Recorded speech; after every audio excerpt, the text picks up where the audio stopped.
hello' everyone সকলোকে স্বাগতম জনাইছোঁ এটি নতুন ভিডিঅ'লৈ ৰং টিভিত সম্প্ৰচাৰিত হৈ থকা জনপ্ৰিয় ধাৰাবাহিক বৰষুণ নামৰ ধাৰাবাহিকখনত খুবেই এটি জনপ্ৰিয় হৈ পৰা চৰিত্ৰ হৈছে অভিৰ চৰিত্ৰটি আৰু সেই অভিনো প্ৰকৃততে কোন হয় তেওঁৰ ঘৰ ক'ত তেওঁৰ শিক্ষাগত অৰ্হতা কিমান তেওঁ অভিনয় জগতত কেনেকৈ আহিলে এই সকলোখিনি তথ্য আজি মই আপোনালোকক এই ভিডিঅ'টিৰ জৰিয়তে জনাবলৈ চেষ্টা কৰিম সেইবাবে ভিডিঅ'টি অকণমান স্কিপ নকৰাকৈ শেষলৈকে চাই থাকিব सोच समझकर बात किया करो मेरे हालात खराब हैं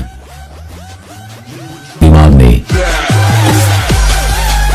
বৰষুণ ধাৰাবাহিকখনত অভিৰ চৰিত্ৰটিত অভিনয় কৰি থকা অভিনেতাগৰাকীৰ ৰিয়েল নামটো হৈছে নৱনিহাল নৱনিহালৰ ঘৰ হৈছে লখিমপুৰ জিলাৰ নাৰায়ণপুৰত নৱনিহালৰ পৰিয়ালত মাক দেউতাক আৰু নৱৰ এজন ককায়েক আছে নৱনিহালৰ দেউতাকৰ নামটো হৈছে ধৰ্মেশ্বৰ কাকতি আৰু মাকৰ নামটো হৈছে বীণা কাকতি আৰু তেখেতৰ ককায়েকৰ নামটো হৈছে ধ্ৰুৱ কাকতি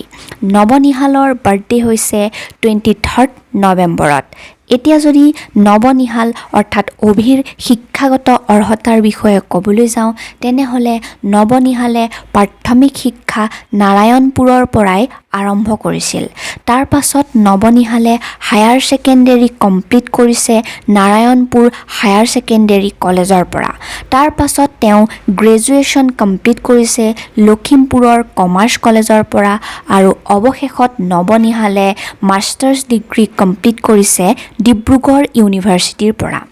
এতিয়ালৈকে নৱনিহালক আপোনালোকে বহুকেইখন অসমীয়া ধাৰাবাহিকত অভিনয় কৰি থকা নিশ্চয় দেখিবলৈ পাইছে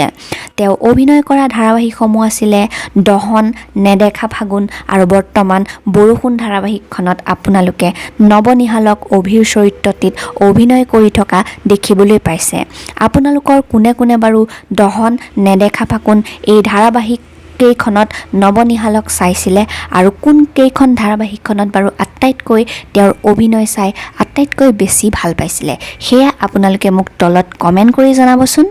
গতিকে আশা কৰিছোঁ অভিৰ বিষয়ে আপোনালোকে কথাখিনি জানি নিশ্চয় ভাল পালে আৰু যদিহে ভিডিঅ'টি চাই ভাল পালে আৰু অভিৰ চৰিত্ৰটি চাই ভাল পাইছে তেনেহ'লে ভিডিঅ'টিত এটা লাইক কৰি দিব আৰু আগলৈও অসমীয়া ধাৰাবাহিকসমূহত অভিনয় কৰা নতুন নতুন অভিনেতা অভিনেত্ৰীসকলৰ বায়োগ্ৰাফিসমূহ চাই থাকিব যদি বিচাৰে চেনেলটি ছাবস্ক্ৰাইব কৰি কাষতে থকা বেল আইকনটি প্ৰেছ কৰি ৰাখিব থেংক ইউ